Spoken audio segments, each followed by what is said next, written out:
Bonjour à tous. Donc je propose d'ouvrir officiellement cette première demi-journée. Monsieur le secrétaire général adjoint de l'OTAN, monsieur le ministre, monsieur le doyen, monsieur le directeur de l'ERDP, monsieur le président de l'Association française de droit de la sécurité et de la défense, chers collègues, chers étudiants. Il me revient donc l'honneur d'ouvrir ce 5e colloque de l'Association française et de vous souhaiter la bienvenue dans ce qu'il est désormais convenu d'appeler l'Université de Lille, puisque depuis le 11 septembre dernier, nos 3 universités lilloises ont fusionné. Nous sommes donc aujourd'hui une université unique. D'ailleurs, j'en profite pour vous dire que l'Assemblée constitutive provisoire se réunissant cet après-midi pour adopter les statuts de la future université. Je ne pourrai pas rester avec vous, je le regrette évidemment, et vous prie de m'en excuser. Alors, ce colloque de l'Association française, c'est le 3e colloque annuel que tient une grande société savante cette année dans les locaux de la Faculté des sciences juridiques, politiques et sociales. En effet, en mai dernier, nous avons eu le colloque de la Société française pour le droit international, consacré à la souveraineté pénale de l'État au XXIe siècle. Et au mois de juin, s'est également déroulé le colloque de l'Association française de droit constitutionnel. Ces 2 colloques, je crois, en tout cas je vais parler pour la FDC, parce que pour la SFDI, ça serait immodeste de ma part. Ces 2 colloques, je crois, ont été des succès, tant au plan de la qualité des échanges que regard du nombre des intervenants. Et je suis persuadée que le colloque de l'Association française de droit de la sécurité et de la défense sera lui aussi une grande réussite, notamment au regard de la richesse du programme qui a été élaboré et au regard évidemment de la qualité des participants. Alors, ce programme me semble refléter parfaitement la volonté qui a présidé à la création de l'Association française de droit de la sécurité et de la défense en 2012, création en 2012, puisqu'il s'agissait de fédérer la recherche juridique française dans le domaine de la défense nationale et plus largement dans le domaine de l'étude des questions de sécurité. Les sujets de prédilection de l'association sont donc d'une grande actualité, malheureusement d'une grande actualité, j'ai envie de dire, pour certains. Et ils font l'objet, on le sait, d'un encadrement juridique qui est en pleine mutation, qu'on se place au plan international, mais aussi au plan régional et plus largement au plan national. D'ailleurs, le séminaire thématique qui a été organisé cette année par l'association, qui s'est déroulé à la faculté de droit Paris-Descartes, portait sur la sécurité des transports, et je peux vous dire que c'est un sujet qui est plus que jamais au centre des préoccupations du ministère de la Transition écologique et solidaire, préoccupations qui me sont particulièrement familières. En effet, les exigences de sûreté en matière de transport obligent de plus en plus l'État à repenser l'espace public. Et en ce qui concerne la sûreté des transports ferroviaires, que je connais bien, et je souris parce que je vois un de mes doctorants dans la salle, en ce qui concerne la sûreté ferroviaire la sûreté des transports ferroviaires, on a de gros enjeux et de grosses difficultés en fait à élaborer une réglementation et des modalités de contrôle qui soient à la fois adaptées à la menace, mais aussi à la situation très particulière des gares implantées au cœur de la cité par définition. Donc, bref, l'association se propose d'analyser des sujets actuels pour la doctrine, actuels pour les ministères, et c'est tout à l'honneur, évidemment, du président de cette association, le professeur Olivier Gohain, ainsi qu'à l'honneur de Bertrand Warusfel, Xavier Latour et plus généralement tous les membres de cette association. J'ai d'ailleurs noté qu'il y avait quelques membres qui étaient à l'Université de Lille. Je pense au professeur Vincent Catoire-Jonville et à Florent Baude. Alors, le colloque qui va vous réunir durant ces 2 journées. Ce colloque est consacré à des thèmes multiples, des problématiques très riches, qui sont, je trouve, à l'image de mon collègue et ami Bertrand Warusfel, dont la diversité des centres d'intérêt et des compétences n'est plus à démontrer pour ceux qui le connaissent. C'est un colloque vraiment auquel j'aurais aimé assister. Encore une fois, je vous le dis, je le regrette. Je le regrette parce que quand j'examine attentivement le programme, l'internationaliste que je suis s'y retrouve complètement. Principe cardinal d'interdiction du recours à la force dans les relations internationales, drones armés, lutte contre le terrorisme, une question d'ailleurs à laquelle a été consacré un colloque ici à Lille en début d'année, colloque ANR organisé par la professeure Julie Alix, donc plutôt dans une perspective pénaliste. Entreprises militaires et de sécurité privée, armes nucléaires dont je souligne au passage que demain, un colloque se tiendra aussi sur le sujet à Assas, donc pour vous montrer à quel point, décidément, ce programme est extrêmement bien construit et extrêmement actuel. Ces phénomènes actuels sont complexes, on le sait. Ils intéressent l'ensemble des publicistes. Ils intéressent aussi les privatistes. Je viens de parler de mon amie Julie Alix, qui est pénaliste. Et je crois que ça nous invite, nous, publicistes, avec nos collègues privatistes, à approfondir notre coopération en croisant nos grilles d'analyse, parce qu'aujourd'hui, la complexité du réel, évidemment, ne peut plus être appréhendée à l'aune d'une seule branche du droit. Cet approfondissement de la coopération, c'était le souhait que je formulais en conclusion du colloque SFDI, pour une coopération internationaliste pénaliste. C'est finalement le souhait que je formule en guise d'introduction pour ce colloque. J'appelle finalement les juristes à s'unir, c'est un beau programme. Je vous souhaite à toutes et à tous un excellent colloque et je vais céder la parole à mon doyen, le professeur Bernard Bossu, doyen de la faculté des sciences juridiques, politiques et sociales de l'Université de Lille. Je vous remercie.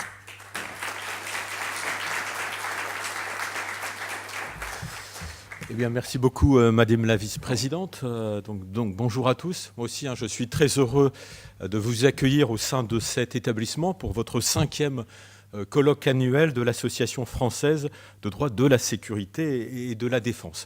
Alors, c'est une association jeune, puisqu'elle a été créée en 2012, mais néanmoins, elle est riche de par les colloques qu'elle a menés depuis cette date, régulièrement, tous les ans. Et tout à l'heure, mon collègue Bertrand Varussel m'expliquait qu'il y a déjà beaucoup d'autres projets qui sont en cours. Association donc très dynamique, qui a pour but de favoriser le développement de la recherche et de l'enseignement au droit de la sécurité et de la défense. Mais votre association, elle se fixe aussi comme but de favoriser l'échange d'expériences et d'analyses entre juristes de sécurité et de défense. Et c'est vrai que c'est un atout pour l'université de recevoir des professionnels de grande qualité, mêlés à des universitaires également de grande qualité, parce que ces réflexions croisées, on le sait, sont souvent source d'une très très grande richesse. J'en profite moi aussi pour remercier l'ensemble du comité scientifique dans la préparation de ce colloque de 2 jours. C'est toujours un événement que de faire un colloque sur 2 jours. C'est toujours beaucoup plus compliqué, ça demande un travail beaucoup plus ardu que sur une journée. Comité scientifique qui a joué évidemment un rôle très très actif en préparant ces ateliers. J'ai vu qu'il allait les animer, mais il a également, pour que l'animation soit de qualité, préparer des rapports qui vont être soumis donc tout à l'heure aux différents membres des ateliers.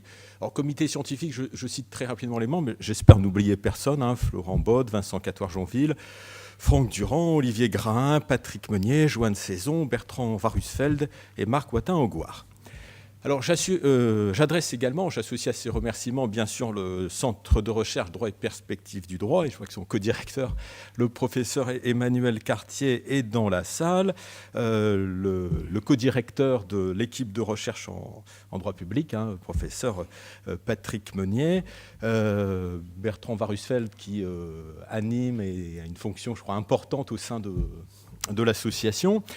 Et puis notre collègue, le professeur Vincent Catoire, qui dirige un master illustre, qui est une des pépites de notre établissement, le master droit de la défense. Alors c'est vrai qu'il y a des liens très particuliers entre le droit de la défense et cet établissement, parce qu'on a formé, il y a Pierre Lecoq aussi qui est quelque part dans la salle. Ils ont formé ensemble des générations d'étudiants, de juristes qui travaillent sur ces questions de sécurité et défense. Et le dynamisme ne s'est jamais démenti. Vous voyez comme moi régulièrement, notamment tous ces cafés défense qui sont organisés tout au long de l'année dans cet établissement. Alors pendant 2 jours, vous allez donc réfléchir aux questions de sécurité et de défense dans le cadre des libertés fondamentales, des nouvelles technologies, du terrorisme bien sûr. Alors ces différentes approches, je serai très rapide parce que vous allez avoir beaucoup de discours introductifs puisque vous êtes pressés de partir dans vos ateliers. Ces différentes approches évidemment nous conduisent tous à nous interroger sur la place que l'on doit donner aux libertés. Les tensions entre liberté et sécurité sont plus que jamais au cœur de l'actualité. Première illustration, Internet, formidable outil d'émancipation, instrument de diffusion planétaire de l'information, des opinions. Et évidemment, chacun d'entre nous, moi le premier, on est tous très attachés à la liberté d'expression sur Internet. Mais si Internet est un vecteur de liberté et de démocratie, c'est aussi un espace où pirates, criminels de toutes sortes, voire États, peuvent agir à couvert et impunément. Cyberespionnage, attaques virtuelles. Un pays, ses infrastructures vitales peuvent désormais se trouver paralysées par une attaque informatique.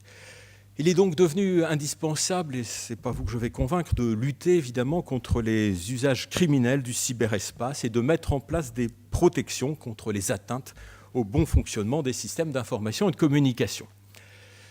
La montée en puissance aussi du droit du terrorisme interroge forcément le juriste sur la portée que l'on doit donner aux libertés dans la société. Au nom de l'impératif de sécurité, faut-il favoriser le renseignement au détriment de la protection de la vie privée? Faut-il rendre plus facile les contrôles d'identité, les gardes à vue? Faut-il réduire, par exemple, les libertés de déplacement des fichiers S? Faut-il suspendre nombre de libertés sans l'accord d'un magistrat?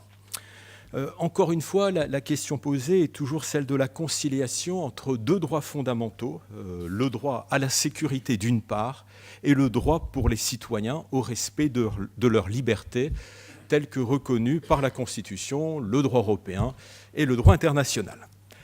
Alors, les menaces, évidemment, ne permettent pas tout. Un État ne peut pas, au nom de la défense de la démocratie, abandonner un à un tous les principes qui le gouvernent. Il serait d'ailleurs paradoxal d'adopter des mesures qui déshonoreraient les valeurs pour lesquelles nous nous battons. Mais la défense des libertés, on le sait, ne doit pas non plus se transformer en aveuglement. Où placer le curseur? Tout est toujours affaire d'équilibre entre ce qui est acceptable et ce qui ne l'est pas. Et le maître mot n'est-il pas finalement celui de la proportionnalité, c'est-à-dire l'idée de balance, de peser des intérêts? Nul doute que cette question et beaucoup d'autres questions vont être au cœur de vos journées de réflexion, la qualité du programme, la grande compétence des différents intervenants vont évidemment déboucher sur des échanges très riches, très fructueux. Je remercie aussi les organisateurs de ce colloque d'avoir associé les étudiants. Je trouve que c'est une excellente initiative.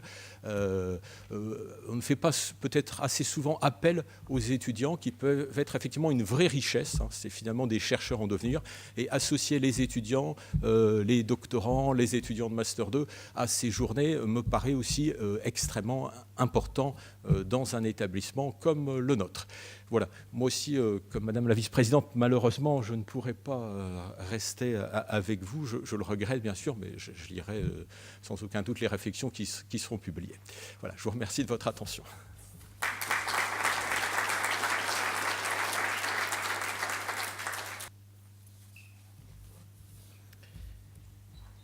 Madame la Vice-Présidente, Monsieur le Doyen, Monsieur le Président de l'AFDSD, Mesdames, Messieurs, en vos titres et qualités, chers collègues, chers doctorants et étudiants, je ne peux que me réjouir de la tenue de ce congrès qui souligne l'intérêt que notre université et notre faculté portent depuis des décennies à la formation pédagogique et scientifique en matière de défense et sécurité. Notre génération, Monsieur le Doyen l'a rappelé, a connu les différents directeurs des DEA, puis du Master Défense nationale et sécurité européenne. Et je profite de cette allocution de bienvenue pour mettre à l'honneur les collègues qui ont dirigé cette formation. D'abord le professeur Olivier Pirotte, qui fut mon directeur de thèse, le professeur Pierre Lecoq, dont les enseignements sont inoubliables, et mon ami, le professeur Cato Argenville, avec lequel nous avons traversé avec bonheur les mêmes années d'études et partageons une identité commune, être ancien étudiant du DEA de défense. Cette dynamique est aujourd'hui confortée par la passion universitaire de nos collègues, professeur Bertrand Van Rysel, M. Foran-Baude, qui ont notablement contribué au montage et à la réalisation de ce congrès. À cet égard, notre laboratoire de recherche, le CRDP, et plus particulièrement l'équipe de recherche en droit public, ont souhaité participer au portage du projet scientifique. L'équipe de direction de l'ERDP, composée du professeur Joanne Saison, de M. Gilles Toulmont et de moi-même, est heureuse et honorée de vous accueillir au sein de notre faculté. Ainsi que me l'a demandé le comité scientifique de ce colloque, il m'appartient non seulement d'accueillir les membres, les congressistes, mais également de cerner la problématique qui va nous retenir durant ces 2 journées sous un prisme un peu particulier, mais certains comprendront facilement pourquoi, à savoir l'insertion de cette problématique dans son contexte européen. En effet, à l'évidence, les thématiques abordées durant ces 2 journées sont fondamentales en ce qu'elles visent les compétences souveraines des États et plus particulièrement les modalités d'exercice des pouvoirs régaliens dans un environnement mondialisé en profonde mutation culturelle, sociale, économique, technologique et géopolitique. Les problématiques de sécurité-défense, de par leur caractère fondamental, ne peuvent pas se limiter à évoluer parallèlement aux mutations de nos sociétés. Elles doivent s'inscrire dans une démarche d'anticipation, dans le contexte complexe de la pérennisation, mais aussi du respect de nos valeurs démocratiques. L'instabilité politique et l'émergence de nouvelles menaces d'envergure transnationale requièrent de garantir la sécurité de nos systèmes démocratiques et de protéger les citoyens. Transnational, système, citoyen. 3 termes qui invitent sans doute à redéfinir le champ d'action des problématiques de sécurité et défense originellement rattachées à la souveraineté étatique. L'ampleur des risques, la diversité des conflits, la multiplicité d'acteurs belliqueux non étatiques nécessitent de mobiliser des moyens financiers et humains colossaux et de définir de nouveaux modes d'élaboration des stratégies et de prise de décision. Nous avons une chance. Nous vivons au sein de l'Union européenne. Entité juridique dotée d'un espace sans frontières intérieures qui offre l'opportunité de développer des projets industriels de grande envergure nécessaires pour atteindre les objectifs en matière de sécurité et de défense.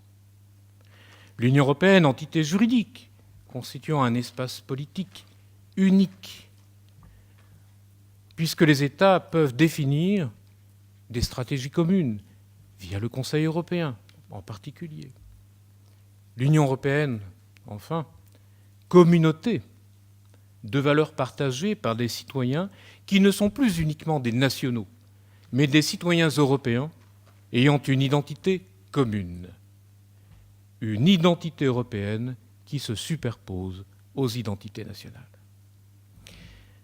Un schéma qui implique que la protection des citoyens européens relève d'une responsabilité partagée, mais soit exercée en parfaite cohérence entre l'Union européenne et ses États membres. À cet égard, le préambule du traité sur l'Union européenne énonce explicitement que les rédacteurs du traité sont résolus à mettre en œuvre une politique étrangère et de sécurité commune, y compris la définition progressive d'une politique de défense commune qui pourrait conduire à une défense commune, renforçant ainsi l'identité de l'Europe, son indépendance pour promouvoir la paix, la sécurité et le progrès en Europe et dans le monde. Préambule conforté bien sûr par les dispositions du traité, l'article 24 du TUE, mais aussi les dispositions du chapitre dédié à la politique étrangère et de sécurité commune, dont la 2e section, aux articles 42 à 46 TUE, identifie plus particulièrement la question de la sécurité et de la défense commune, qui fait partie intégrante de la PESC. Ces dispositions offrent le cadre juridique nécessaire à l'émergence d'une défense européenne commune. L'article 42, paragraphe 1er, précise que la politique de sécurité et de défense assure à l'Union une capacité opérationnelle s'appuyant sur des moyens civils et militaires. Cependant, il importe de lever une hypothèque majeure relevant de l'ordre politique. Puisque le même article 42, mais en son paragraphe 2 cette fois, indique que la politique de sécurité et de défense commune inclut la définition progressive d'une politique de défense commune de l'Union. Elle conduira à une défense commune dès lors que le Conseil européen, statuant à l'unanimité, en aura décidé ainsi.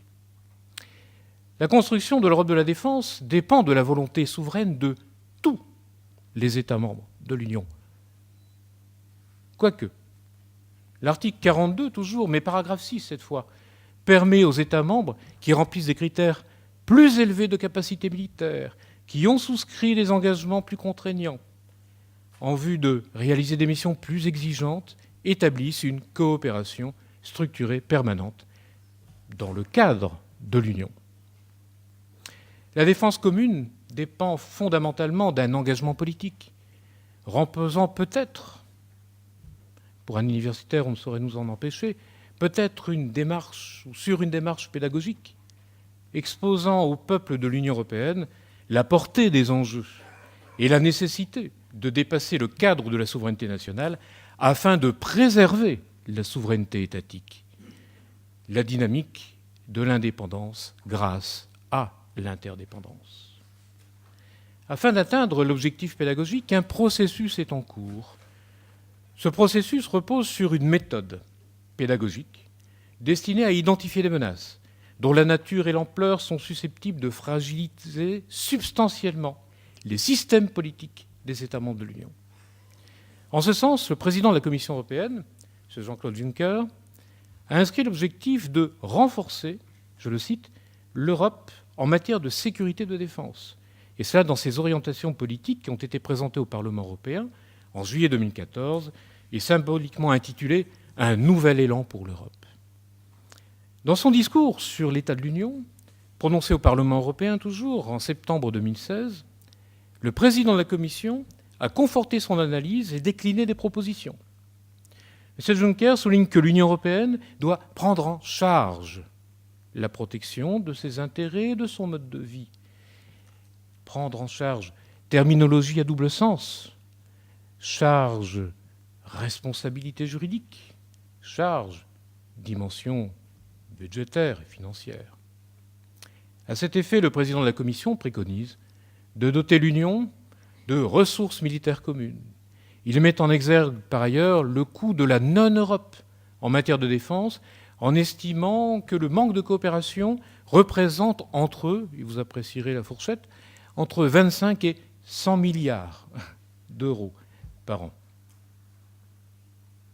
Ce constat conduit M. Juncker à formuler deux propositions. Instaurer un fonds européen de la défense pour stimuler activement la recherche et l'innovation de l'industrie de la défense. Activer ensuite la faculté qui est offerte par l'article 42, paragraphe 6 du traité sur l'Union de mettre en œuvre une coopération structurée permanente. Le discours sur l'état de l'Union a conduit la Commission européenne à définir en novembre 2016 un plan d'action européen de la défense qui propose de créer le Fonds européen de défense, de promouvoir les investissements dans les PME, les start-up, de renforcer le marché unique de la défense. Plus encore, la déclaration de Rome du 25 mars 2017 s'inscrit dans le sillage du discours sur l'état de l'Union.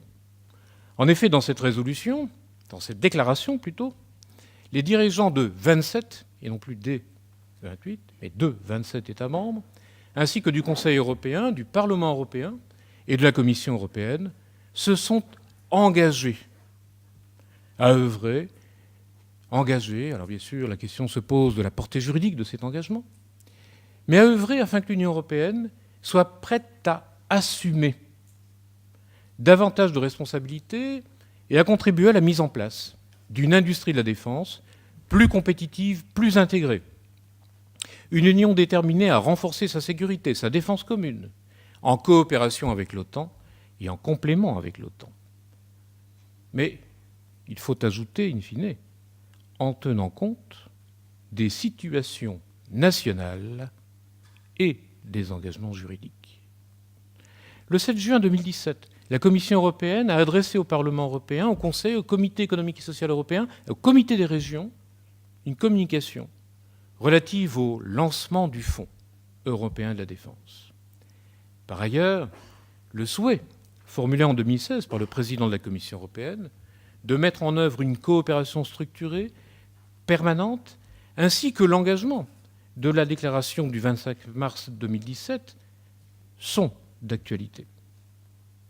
En effet, le discours du président de la République française du 26 septembre décline l'objectif de doter l'Europe d'une capacité d'action autonome en complément avec l'OTAN et souhaite la création d'une force commune d'intervention européenne, d'un budget de la défense commun, d'une doctrine commune, d'une académie européenne du renseignement pour assurer le rapprochement de nos capacités de renseignement. Et effectivement, au regard de tout cela, il semble séduisant d'imaginer que l'Europe de la défense puisse émerger d'une nouvelle initiative française qui chasserait peut-être nos vieux démons de la communauté européenne de défense. Et en ce sens, partageons avec Romain Gary l'espoir que, bien que n'étant pas la première fois, le recours à l'imagination comme arme de défense sera dorénavant salutaire. Je vous remercie de votre attention.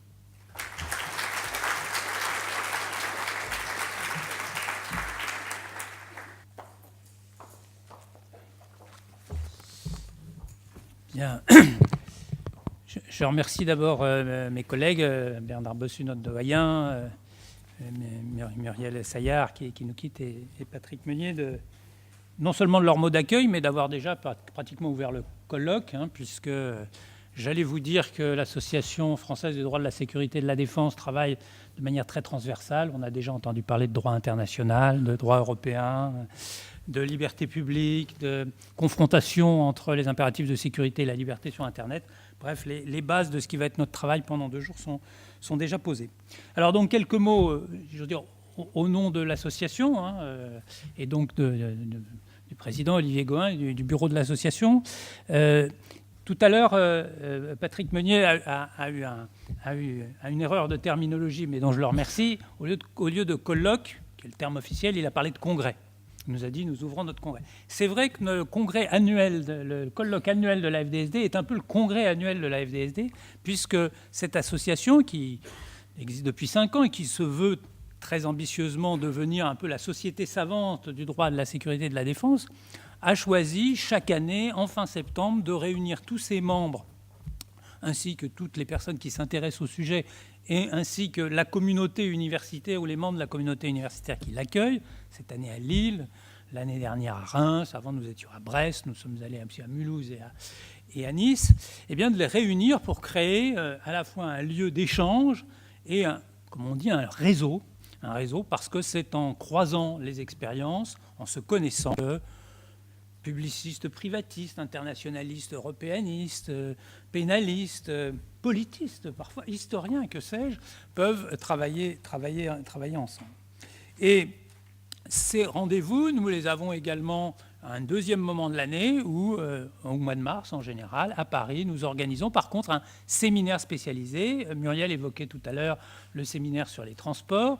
Je peux, si Olivier me le permet, indiquer que l'année prochaine, en mars 2018, ce sera un séminaire sur la programmation financière de la défense qui se tiendra chez notre ami et collègue Mathieu Conan à Paris 1.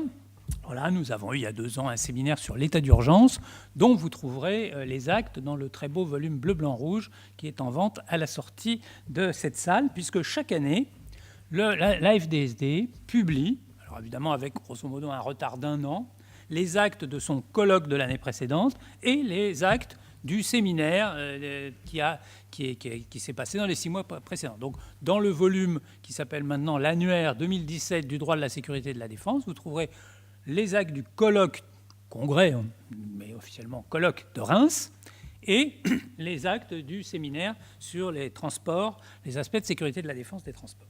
Alors maintenant, quelques mots, puisque c'est pour terminer cette séance introductive, sur comment vont se passer nos travaux et quelles sont leurs logiques. Eh bien, la logique de ces travaux, c'est d'être ouvert de manière multithématique. À la différence du séminaire annuel, nous n'avons pas un thème précis, et donc nous ne disons pas, cette année, en 2017, on parlera de la lutte contre le terrorisme, ou on parlera du non-recours à la force. Non, nous avons choisi, et je crois que c'est bien comme ça, en tout cas, visiblement, le nombre de personnes dans la salle aujourd'hui le montre, nous avons choisi d'ouvrir à la communauté, à la fois des membres de l'association et de ceux qui la connaissent, la possibilité de s'exprimer sur à peu près tous les sujets. Alors bien sûr, nous avons regroupé ensuite les 25 interventions de ce colloque en 5 sessions qui portent des thèmes un peu généraux. Donc nous aurons cet après-midi une session 1 sur sécurité, défense et liberté fondamentale, qui se tiendra, si ma mémoire est bonne, et